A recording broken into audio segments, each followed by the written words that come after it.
l'idée générale, en tout cas de la structure, c'est déjà l'intitulé de la structure, c'est un centre d'évaluation des troubles psychiques et du vieillissement. Et dans la conception initiale, l'idée était vraiment de proposer une offre de soins qui était très différenciée par rapport à celle qu'on avait dans les centres mémoire. C'était ça un peu l'idée. Il y avait eu une réflexion antérieure sur est-ce qu'on ouvre un centre mémoire avec le cahier des charges habituel lié au centre mémoire ou est-ce qu'on ouvre une structure plus spécifique. À l'évidence, notre intérêt c'était d'ouvrir une structure plus spécifique de par le site Sainte-Anne, de par l'implication directe des psychiatres, des psychologues, des psychothérapeutes, etc. Donc on a ouvert cette structure qui accueille des patients en général de plus de 60 ans, c'est assez large, hein, ça va de 60 à 90 ans on va dire, qui ont des préoccupations ou une souffrance psychique dans un contexte de vieillissement plus ou moins difficile, euh, plus ou moins réussi, ça dépend, mais en tout cas ils ont une souffrance psychique. Dans 80% des cas, c'est des souffrances dépressives ou anxio-dépressives. Et donc ils viennent avec cette demande à la fois qu'on cerne mieux leur situation et qu'on leur propose une orientation thérapeutique. Les adresseurs, ça peut être des généralistes qui sont un peu débordés par ces situations et une composante psychique importante. Ça peut être les patients eux-mêmes ou souvent leur famille. Et ça peut être également des psychiatres libéraux qui sont un peu démunis lorsqu'il y a un doute justement sur une affection neurodégénérative associée. Et parfois aussi, c'est le dernier type d'adressage, c'est des institutions qui sont confrontées à des patients qui ont des troubles psychiques qui débordent l'équipe.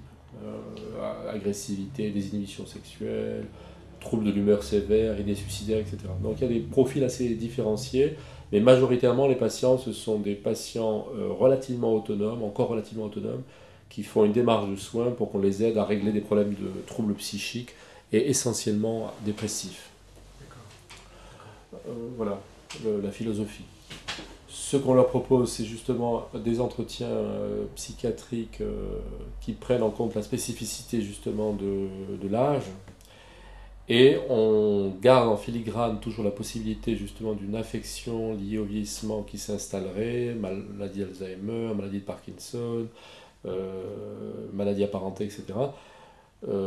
Et donc il y a aussi la possibilité d'avoir une évaluation neuropsychologique et une évaluation neurologique couplée à cette évaluation psychiatrique. C'est ça un peu qui fait l'originalité du processus. En tout cas, très souvent, c'est vrai que comment ça fonctionne, très souvent, on va éliminer une affection neurodégénérative, ou en tout cas on va documenter l'hypothèse d'une affection neurodégénérative débutante par l'imagerie, la neuropsychologie et tout ce qui est fait habituellement. Et à partir du moment où on a une idée précise de l'implication ou non d'une affection neurodégénérative dans le tableau, on oriente la prise en charge. C'est ça qui est un peu original à mon avis. Et l'orientation de la prise en charge, c'est vraiment très varié selon les profils cliniques. Mais il y a une part non négligeable, et ça on essaie de le développer actuellement, par rapport aux approches psychothérapiques, y compris pour des âges assez avancés. Que ce soit d'ailleurs des approches psychothérapiques individuelles, que ce soit des approches de couple. Ça c'est un peu plus nouveau, mais depuis un an à peu près, on s'est rendu compte de la difficulté parfois de situations de couple, de situations familiales où l'un des membres atteint était, où l'un des membres, je veux dire, présentait une affection dégénérative débutante par exemple, et donc on n'hésite plus à envoyer ces personnes ou ces familles à des thérapeutes familiaux ou des thérapeutes de couple. Mais l'idée forte, c'est quand même vraiment de proposer soit une orientation, soit un traitement pharmacologique, ajusté au mieux, le moins délétère possible, le plus ajusté, soit une orientation plus avec une alternative non pharmacologique, donc psychothérapique ou autre, et parfois les deux. Donc il y a vraiment une dimension d'accompagnement et de soutien psychique qui est très très à l'œuvre. Plus qu'une dimension diagnostique. Elle existe, hein, mais en tout cas elle est couplée à la dimension d'accompagnement. C'est pour ça qu'on reçoit aussi beaucoup de patients qui ont fait des parcours évaluatifs, si je puis dire. On va avoir des patients qui ont eu 1, 2, 3 évaluations, 3 bilans de mémoire par exemple. Et qui viennent ici parce qu'à l'évidence, à un moment donné, soit leurs généralistes, soit les praticiens qui ont demandé ces évaluations de mémoire sont confrontés à une situation qui les dépasse un peu, parce que la composante psychique est très à l'œuvre. Mais parfois c'est long. La prise de conscience de ça, ça peut être assez long. il y a quelque chose qui a été historiquement assez présent, ou en tout cas dans la littérature, assez présent, dans la littérature psychiatrique notamment, c'est la notion de pseudodémence.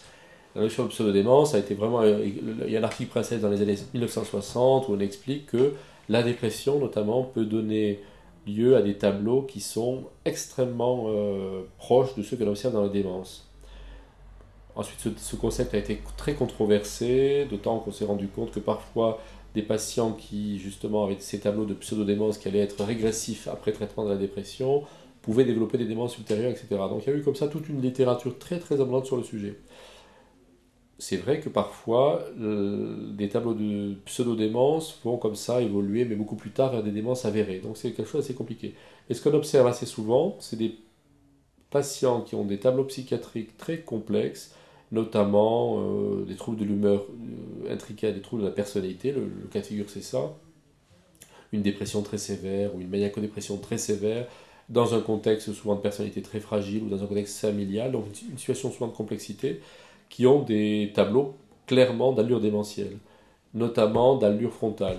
Récemment, il y en a eu 3 cas, comme ça au moins, très caractérisés de patients qui avaient des troubles du comportement tels qu'ils ont été étiquetés déments frontaux, pour lesquels un diagnostic a été annoncé à la famille, pour lesquels des sanctions thérapeutiques ou l'absence de sanctions thérapeutiques a été annoncée, et pour lesquels des orientations en hôpital de jour ou à l'institution ont été proposées, qui sont finalement arrivés dans des circuits psychiatriques parce que les troubles du comportement étaient majeurs, ou parce que les équipes étaient très inquiètes, ou parce que les familles elles-mêmes étaient vraiment perplexes, et qui, avec des thérapeutiques psychiatriques ou avec un regard psychiatrique différent, pouvaient récupérer et évoluer vers des affections psychiatriques tout à fait caractérisées, ou en tout cas avec une rémission.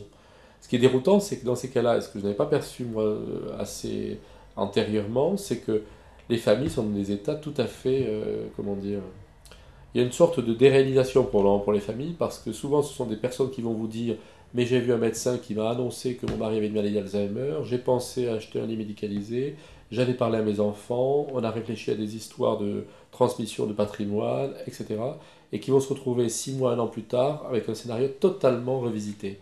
Et donc là, il y a un traumatisme psychique, surtout pour les familles, qui est vraiment majeur.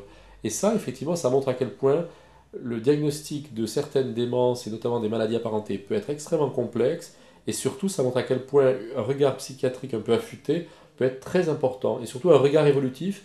Et puis ça montre aussi à quel point le diagnostic de démence, ou l'annonce plutôt du diagnostic de démence, quelle qu'elle soit, doit être très très très prudent. Très très très prudent, et souvent, différé. Souvent doit être différé. Moi, mon impression, c'est que souvent, c'est assez binaire. C'est-à-dire, les patients qu'on voit qui ont eu des évaluations mémoire, qui sont par exemple qui ne montrent pas d'anomalies flagrantes, ou qui montrent, et on en voit beaucoup de patients, pour être plus précis, qui sont étiquetés troubles cognitifs légers, amnésiques, multimodales, etc. Ces patients-là, soit effectivement, ils sont dans une plainte de perte d'autonomie, une plainte de souffrance psychique, et à ce moment-là, ils sont étiquetés dépressifs, soit ils sont étiquetés, mais c'est souvent binaire, soit une maladie d'Alzheimer, soit ils sont déprimés. C'est souvent dans ces 2 axes que la situation que le diagnostic va évoluer. Or, à l'évidence, quand on reçoit des patients âgés, on est dans des situations qui sont, dans toute la palette, beaucoup plus complexes. Et ça ne se résume pas en antidépresseurs ou anticholinésterasiques, si je caricature, ou en antidépresseurs et annonce d'un diagnostic de maladie d'Alzheimer ou de démence frontale. Et ça, c'est vrai j'ai parfois un peu cette idée que quand les bilans neuropsychologiques ne sont pas, entre guillemets, productifs, la conclusion, c'est trouble affectif. C'est souvent c'est pas plus précis que ça, d'ailleurs. Trouble affectif, ça équivaut souvent à antidépresseur. Or, à l'évidence, on voit des patients qui vont avoir 2, 3 antidépresseurs aussi.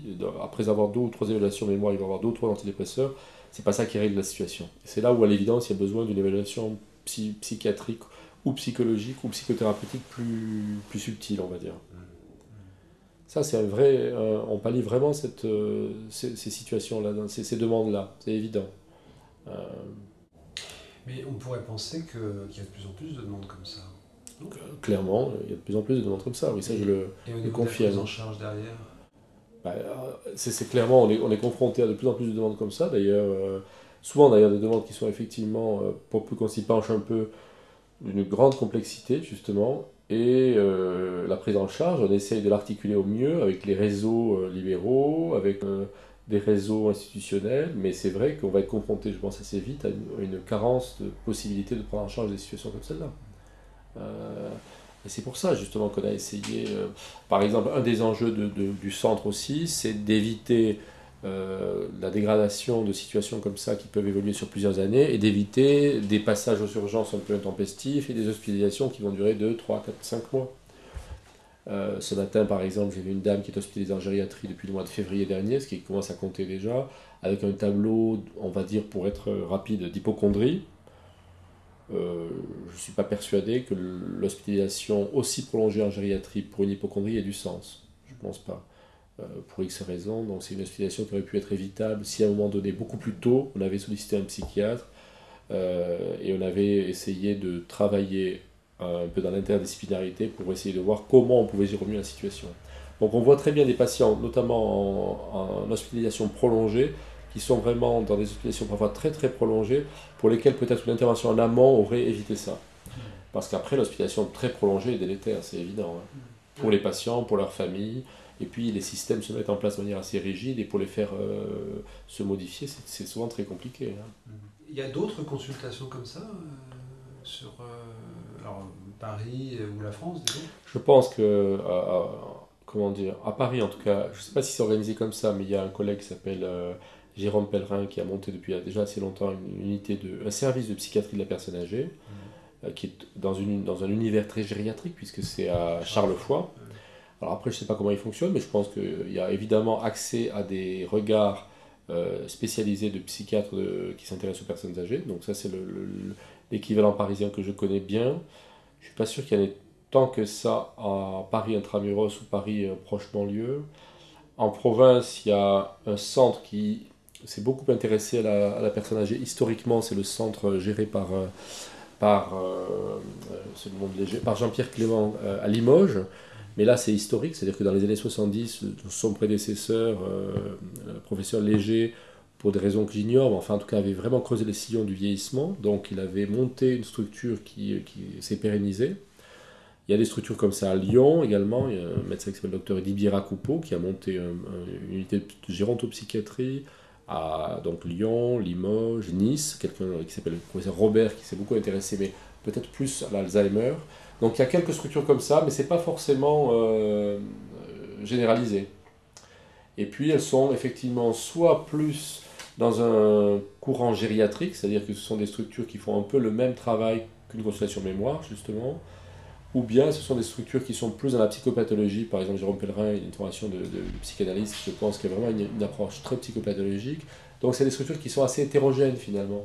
Ce qui veut dire que, comment dire, cette hétérogénéité n'est pas forcément très porteuse aussi par rapport aux interlocuteurs, je sais pas, le ministère de la Santé ou les différentes instances, c'est pas d'une même voie, parce qu'il y a beaucoup d'hétérogénéité. Vous prenez une consultation mémoire, peu ou prou, elle va être très superposable, hein. Vous la prenez à Senlis, vous la prenez dans le 14e ou à Nice, vous voyez ce que je veux dire. Le cahier des charges est à peu près le même. Prenez les unités de gérontopsychiatrie en France, d'abord elles ne sont pas si nombreuses que ça, et je pense qu'elles font un travail relativement différent les unes des autres. Par exemple, ici, la spécificité très forte, c'est qu'on a accès à un plateau technique extrêmement riche, avec l'imagerie, la neurologie, l'électroencéphalographie, l'électrochoc. Enfin, il y a comme ça une espèce d'univers de neurosciences très très très riche. Je ne pense pas qu'il y ait beaucoup d'équivalents en France. Mais il y a une certaine hétérogénéité, c'est sûr. Mais l'idée forte, à mon avis, qui devra être développée dans l'avenir, c'est justement de concilier ces approches très neuroscientifiques avec des approches beaucoup plus autour du soin psychothérapique. C'est vraiment l'articulation entre les deux qui va être, à mon avis, un énorme progrès dans l'appréhension de ces situations complexes où neurodégénérescence, vieillissement et psychopathologie sont associés. Et ça, vous pourriez m'en parler 5 minutes, parce que ça, c'est passionnant, et c'est effectivement un vrai problème. Comment dire, il y a presque un problème philosophique là derrière. Il y a des moyens extraordinaires, et puis qui vont continuer. Il y a quelque chose d'un peu exponentiel là, au niveau recherche, au niveau bon. Et puis de l'autre côté, il y a vraiment, alors là, au contraire, on creuse, hein, au niveau présence, quoi, au niveau soins psychothérapiques. Je sais pas, je dis ça, peut-être que je me trompe, mais comment ça se rejoint, enfin comment ça se... Moi, je dirais qu'il y a une ambiguïté, enfin moi de mon point de vue, hein, je pense qu'il y a une ambiguïté, une ambivalence fondamentale. Par exemple, il y a 2 jours, il m'a semblé lire dans Le Monde un article sur le positionnement de la Haute Autorité de Santé sur les alternatives non pharmacologiques. Où en clair, on vous disait que désormais, sur les ordonnances médicales devront figurer pratique de l'activité sportive ou pratique de soins de kinésithérapie. Enfin, il y a vraiment un focus très fort sur abandonner un peu le réflexe des prises en charge médicamenteuses et concentrez-vous sur les alternatives non pharmacologiques. Donc en filigrane, ça veut dire aussi quand même le soin psychique, le soin psychothérapique, l'accompagnement psychologique dans tout ce que ça peut représenter. C'est très très diversifié. Hein. Et parallèlement, effectivement, on voit bien qu'il y a le modèle médical, notamment dans tout ce qui concerne le vieillissement et la neurodégénérescence, est très très très largement promu, avec beaucoup de financement, beaucoup de médiatisation, beaucoup de publicité, et que c'est probablement un modèle qui a ses limites, notamment dans l'accompagnement des personnes et dans la demande de soins des personnes. C'est bien évident que vous êtes bien content d'avoir eu une ponction lombaire ou une IRM extrêmement sophistiquée avec une mesure de l'atrophie hippocampique progressive au cours des années, ou un PET scan ou je ne sais trop quoi, mais ça ne suffit pas. À partir du moment où on vous a posé un diagnostic de maladie d'Alzheimer, de démence frontale ou de corps de Lévy ou autre maladie, vous allez avoir 10 ans de maladie dans le pire des cas, il va falloir quand même être accompagné, que votre famille soit accompagnée, qu'on vous aide à réfléchir sur le plan éthique, etc., etc. Et ça, effectivement, c'est très très peu développé ou c'est très très peu promu. Et par rapport à la recherche, elle en parlerait mieux que moi, mais néanmoins, il y a depuis 2 ans à peu près, on a eu un PHRC qui a été financé, c'est en 2009, je crois, 2008-2009, qui est intéressant. C'est fait en partenariat avec l'Institut de psychologie ici, à Paris 5, avec Pascal Piolino, qui s'intéresse beaucoup à la mémoire autobiographique. Donc c'est un partenariat avec les psychologues, si je puis dire, la neuroimagerie ici avec Jean-François Médard et Catherine Oppenheim, les gériatres et les psychiatres ici, si je résume. Et c'est intéressant parce que c'est un protocole qui s'intéresse, si je puis dire, à la manière dont l'identité psychique d'un individu va être mise à mal dans 3 situations: le vieillissement normal, la dépression, la maladie d'Alzheimer, avec des approches purement psychopathologiques, des évaluations très, très fines au plan psychopathologique, de la dépression ou de la maladie d'Alzheimer sur le plan neuropsychologique, et des évaluations on ne peut plus neuroscientifiques avec des IRM fonctionnels qui sont faites par rapport à des paradigmes autour de la mémoire autobiographique. Donc cette idée de concilier l'idée que l'identité, comme ça au plan psychopathologique, peut être très très morcelée dans des processus psychopathologiques au cours du vieillissement normal, et de mettre en balance avec des neurosciences, ça c'est quelque chose à mon avis qui est intéressant et qui est d'avenir. À mon avis, c'est vraiment quelque chose d'avenir. Cette approche un peu plus multifocale. À ma connaissance, il n'y a pas beaucoup d'équivalents. D'ailleurs, quand on avait présenté ce projet au ministère de la Santé avec Joël Ménard qui demandait à tous les PHRC sur l'Alzheimer qui avaient été financés d'évoquer rapidement le contenu des divers PHRC. À ma connaissance, c'était assez original. C'était un des seuls qui conciliait comme ça approche psychique, approche neuropsychologique, neuroimagerie, etc. Tous les autres étaient très, entre guillemets, classiques. C'était la biologie, la protéine amyloïde, les facteurs vasculaires, l'épidémiologie, etc. Mais il y avait très très très peu, je dirais même pas du tout, d'approche qui prenait en compte la dimension psychique de la maladie. Or, on sait bien que la dimension psychique, elle est au moins aussi importante que la dimension neuronale, etc. On passe ça à l'étranger quand même, je Ouais, pense. bah oui, bien sûr, à l'étranger, ça c'est effectivement une exception un peu française.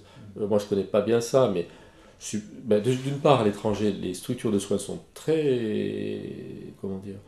sont beaucoup plus diversifiées. C'est-à-dire qu'à l'étranger, en Angleterre, par exemple, au Canada, en Espagne, même que je connais un peu, en Suisse, dans certains pays de l'Est, vous avez vraiment des structures qui sont des structures de psychiatrie de la personne âgée, où cette dimension du soin, justement, cette dimension qui allie le soin, le diagnostic, les neurosciences, la psychothérapie, la prise en charge institutionnelle sont très bien structurées, notamment en Suisse. En Suisse, c'est depuis longtemps mis en place. Et donc, de facto, à partir du moment où les structures de soins sont bien structurées, la dimension de recherche, elle est beaucoup plus prolixe. Il y a beaucoup plus de recherche qui appréhendent toutes les facettes de ces problématiques. C'est vrai, absolument. C'est un peu l'exception française. Ouais. Et on peut déjà s'appuyer. Il y a eu beaucoup de publications, par exemple en Suisse ou en Espagne, sur ce genre sur ce qui peut découler de tout ça, ou pas encore, hein, on n'en est pas là, disons. Enfin, pas de façon pertinente, avec de grands bouleversements Ah ben dans le champ, alors moi je connais mal, mais enfin quand même Pascal Pellineau pourrait mieux le dire, mais dans le champ par exemple de la mémoire autobiographique, il y a eu énormément de publications. Mais enfin, c'est des publications qui sont internationales, et effectivement, souvent anglo-saxonnes.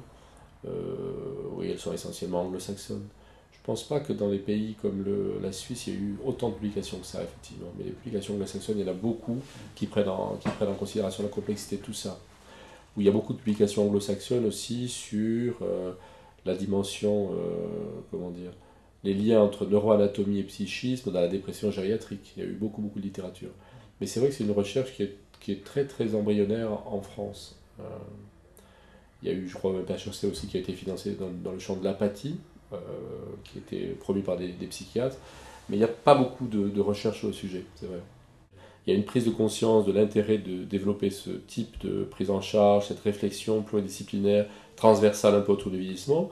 Donc, je croise les doigts, je pense que des efforts, en tout cas sur le principe, vont être faits pour déployer un peu plus ces activités, donner plus de moyens, mais on est confronté effectivement à une activité qui est croissante, à des, comment dire, dont l'intérêt apparaît absolument évident à multiples niveaux, économiques, politiques, scientifiques, etc. Mais très peu de moyens, parce que vous savez ce qu'est l'hôpital public aujourd'hui, vous savez un peu les carences qui sont... et vous savez les difficultés aussi à redéployer ou à faire bouger les lignes par rapport au précaré des uns, des autres, etc. Et ça, la psychiatrie n'échappe pas à ça. Mais quand même, je crois que l'intérêt, par contre, d'une transversalité comme ça, qui est inhérente à la problématique vieillissement et psychiatrie, est acté, en tout cas. C'est déjà acté. Après, dans les faits, concrètement, effectivement, on n'est pas une ruche de médecins ici à travailler sur le sujet. Cette dimension du soin, même de l'évaluation, parce qu'au-delà du soin, il y a quand même aussi une évaluation psychiatrique qui est fondamentale dans l'Alzheimer, à tous les stades, et encore plus aux stades précoces, qui sont quand même les stades les plus porteurs pour les aspects thérapeutiques, a été complètement laissé de côté. Moi qui me suis beaucoup intéressé aux formes d'entrée dépressives ou anxio-dépressives dans la maladie d'Alzheimer, tout ce champ-là a été, et qui est le pain quotidien des psychiatres qui travaillent dans ce champ-là, a été complètement déserté. On sait très bien que bien avant des troubles caractérisés de la mémoire, l'amnésie hippocampique, etc., il y a des manifestations émotionnelles ou des vécus très, très fins des patients, justement au niveau identitaire, au niveau de modifications fines de leur personnalité, etc., qui sont perceptibles par le patient lui-même souvent, par l'entourage, et qui pourraient être évalués plus finement par des psychiatres. Et tout cet aspect-là a été complètement mis de côté. Ou en tout cas, on en pointe l'importance, mais on n'a pas mis en face les professionnels qui pourraient les évaluer au mieux, et les prendre en charge au mieux, ou travailler au mieux avec les autres spécialités. Les psychiatres, ça fait 30 ans qu'ils réfléchissent sur les modalités dans le diagnostic, dans les schizophrénies, ou dans certaines formes de maladies gravissimes au niveau mental, qui vont engager les familles et les patients dans des processus de chronicité, de handicap, parfois de démoralisation et de suicide, etc.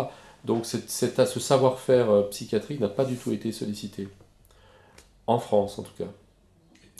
Et les limites, on les atteint très vite, parce que, sauf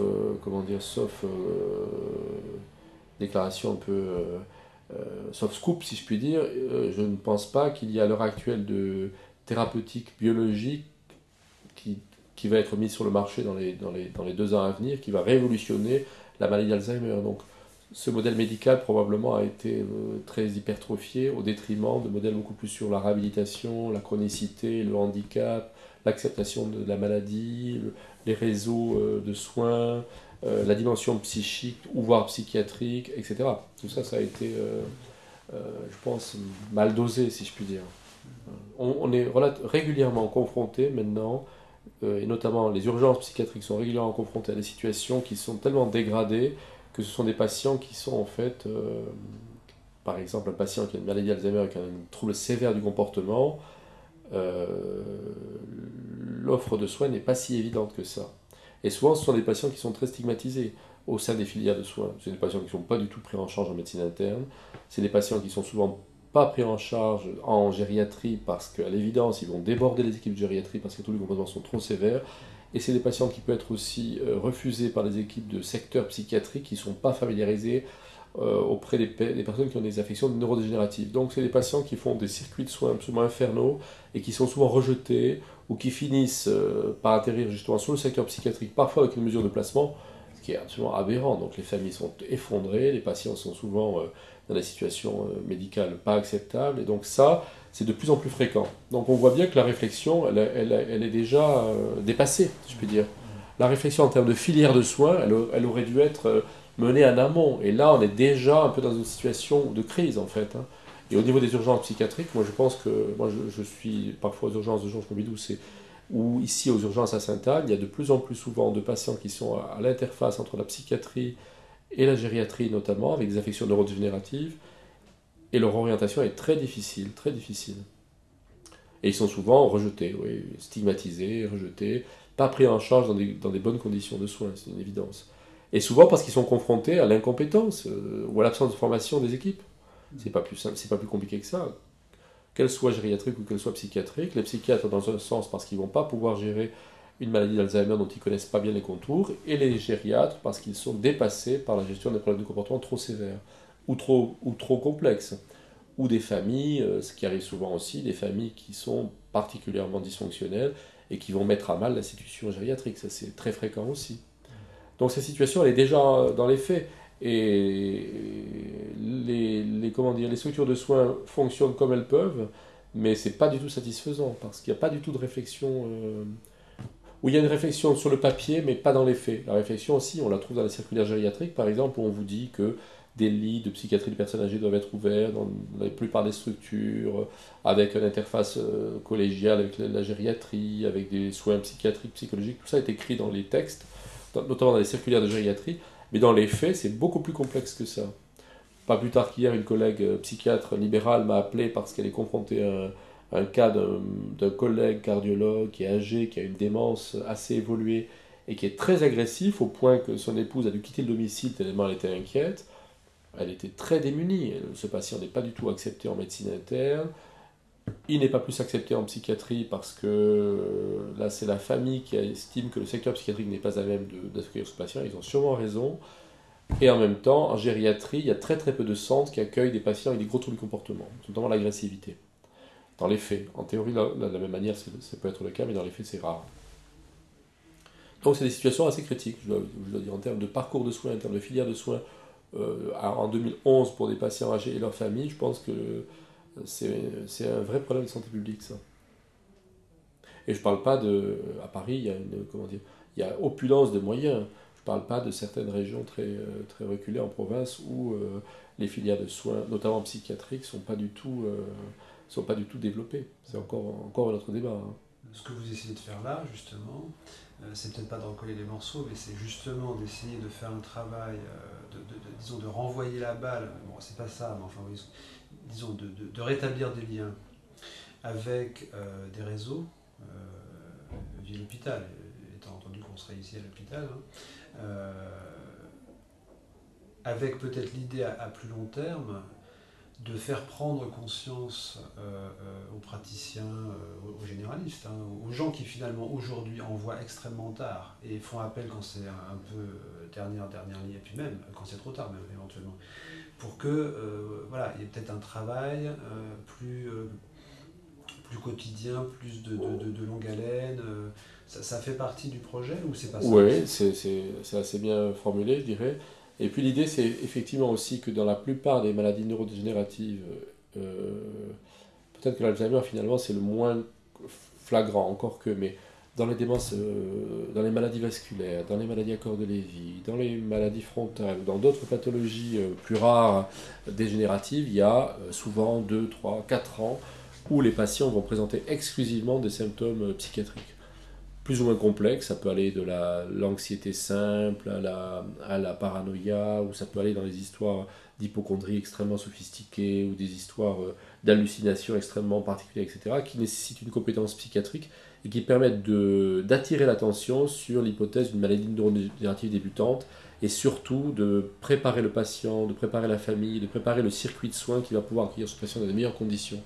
Et donc ça, c'est ça un peu l'idée, c'est aussi de proposer de rétablir du lien, comme vous l'avez très bien dit, avec les autres spécialités, et de pouvoir comme ça réfléchir ensemble sur ces formes d'entrée aussi dans des maladies neurodégénératives qui sont exclusivement liées à des choses assez subtiles sur le plan psychiatrique, plutôt que d'enfermer ces patients dans des circuits de soins où les choses sont assez stéréotypées.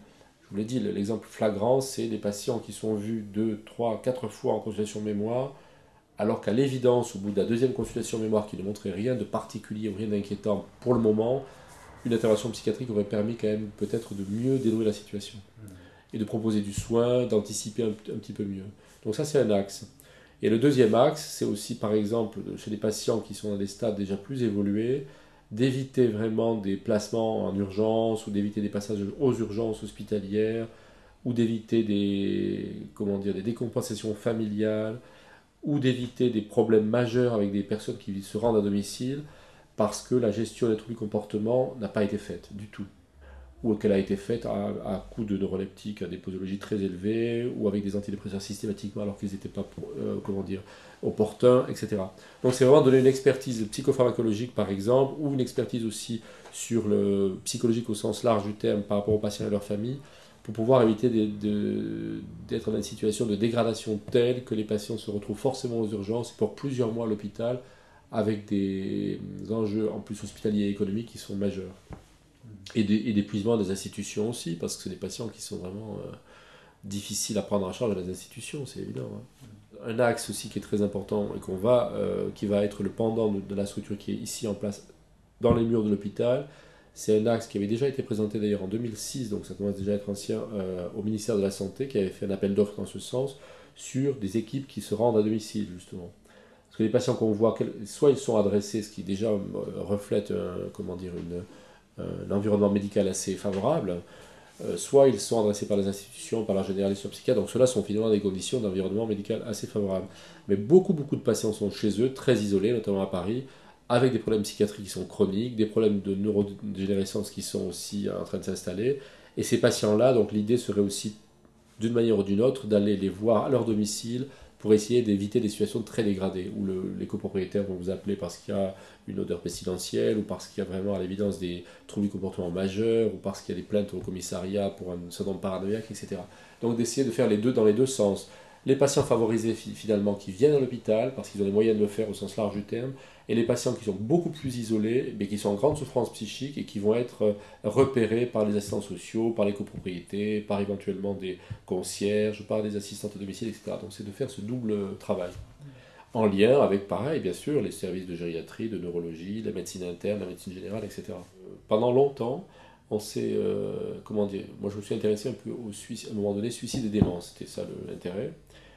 On avait regardé ça, je dis n'importe quoi, peut-être il y a 10 ans, on va dire. On avait regarder un peu la littérature, et dans la littérature, on écrivait les déments. Il y a deux situations pathologiques dans lesquelles on ne se suicide pas, c'est la démence et le retard mental. Bon, pourquoi pas. Alors en gros, dans les deux cas, c'était les patients qui sont retardés mentaux ou qui sont déments n'ont pas les capacités cognitives pour mettre en place un scénario suicidaire, etc. Ce qui était complètement aberrant. C'est surtout parce que, en fait, personne ne s'intéressait aux déments, encore moins suicidaires, et que personne n'est allé regarder ça. Depuis, il y a eu des études qui ont montré que de nombreuses personnes âgées qui avaient des fléchissements cognitifs frontaux ou type Alzheimer ou type vasculaire se suicidaient, évidemment. Notamment, il y a des séries d'autopsies qui ont montré avec ça. Et dans la pratique quotidienne, ici, par exemple, on voit de plus en plus de personnes âgées qui ont justement cette perception d'un déficit cognitif ou qui sont confrontées dans leur quotidien à une perte d'autonomie, qui vont être prises en soin lors d'un passage à l'acte suicidaire, un premier passage à l'acte suicidaire, qui d'ailleurs souvent est d'assez mauvais augure, parce que les premiers passages à l'acte suicidaire très tardifs, comme ça, sont souvent de mauvais pronostics. Hein. Mais en tout cas, on est souvent confronté à des personnes âgées comme ça, qui, confrontées à la perte d'autonomie, assez isolées, parfois en rupture avec leur famille, ou qui n'ont pas vraiment accès à des soins, ou qui ne sont pas repérées par leur généraliste, rentrent dans le circuit de soins psychiatriques par des suicides alors qu'elles sont détériorées. Et ça, on a été confronté ces dernières années à plusieurs cas comme ça, c'est tout à fait significatif quand même aussi de la manière dont certaines situations dans lesquelles sont les personnes âgées sont vraiment dramatiques. Avec un regard de la société aussi qui est très délétère, hein, très, très, très délétère. On vous dit vieillissez de plus en plus, en bonne santé, il faut bien vieillir, etc. La spiritualité, etc. Mais en pratique, je veux dire, c'est très difficile de vieillir quand on est seul, c'est très difficile de vieillir quand on n'a pas beaucoup d'argent, etc., etc. Donc il y a vraiment des paradoxes aussi dans les messages sociaux qui sont très très forts. Il y a d'ailleurs sur ce plan un autre point qui va être absolument majeur dans les prochaines années, et ça c'est beaucoup dit et écrit à l'étranger pas tellement en France encore, c'est le vieillissement des patients justement qui ont des pathologies mentales très lourdes. On voit de plus en plus de patients schizophrènes qui ont 70 ans, des maniaco-dépressifs très sévères qui ont 70-80 ans, et ces patients-là sont très spécifiques. Ils sont souvent, par chance, ils peuvent parfois se fondre dans les circuits de soins ordinaires, ou dans les maisons de retraite ordinaires. Ils arrivent parfois à se fondre dans des environnements comme ça qui ne sont pas qui sont pas habituellement ceux auxquels ils étaient confrontés, mais souvent c'est pas le cas, et cela déborde complètement les institutions. Or, c'est une population qui est de plus en plus importante quantitativement, et là, pour le coup, les psychiatres vont être vraiment très très sollicités, parce que les institutions, notamment gériatriques, sont vraiment très très en difficulté par rapport à ces patients-là. D'abord, elles n'en veulent pas, ou quand elles, généreusement, elles les acceptent, et ça peut être le cas quand même, elles sont à l'évidence en difficulté, parce qu'ils sont bizarres, parce qu'ils sont parfois dans des modes relationnels totalement inhabituels, parce que les personnes ne sont pas formées, parce que les familles qui viennent visiter les autres résidents sont déroutées. Donc il y a vraiment toute une approche aussi autour de ces patients vieillissants qui ont qui ont des maladies mentales qui n'a pas du tout été, comment dire, mise en exergue, pas du tout. Alors qu'elle l'est beaucoup aux États-Unis, par exemple, où depuis déjà 10 ans, on évoque le nombre quantitatif de vieux schizophrènes, de vieux maniaco-dépressifs, d'autistes vieillissants aussi. Hein. Je parle même pas de ça parce que c'est le vertige pour les parents qui ont les vieux parents qui ont des autistes vieillissants. Pour certains retards mentaux, moi j'avais été sollicité à l'époque par Madame Rétoré qui s'occupe des trisomiques 21. Leur population va décroître, mais en tout cas ils étaient très déroutés parce que dans le centre Jérôme Lejeune, dans le 15e, ils avaient été confrontés à plusieurs suicides de trisomique 21 et qui les bouleversaient complètement. Parce que ces patients-là étaient comment dire, accueillis dans des familles qui avaient vieilli, et puis se retrouvaient très déstabilisés avec des parents justement vieillissants ou dégradés sur le plan physique, et comme ça étaient vraiment dans une situation de désarroi psychique intense. Donc je me souviens à l'époque, ils voulaient comment dire, accueillir des vacations de psychiatrie. Donc ça montre comme ça qu'il y a des populations vulnérables de différents profils qui n'ont pas du tout été l'objet d'attention des pouvoirs publics ou des médecins. C'est évident.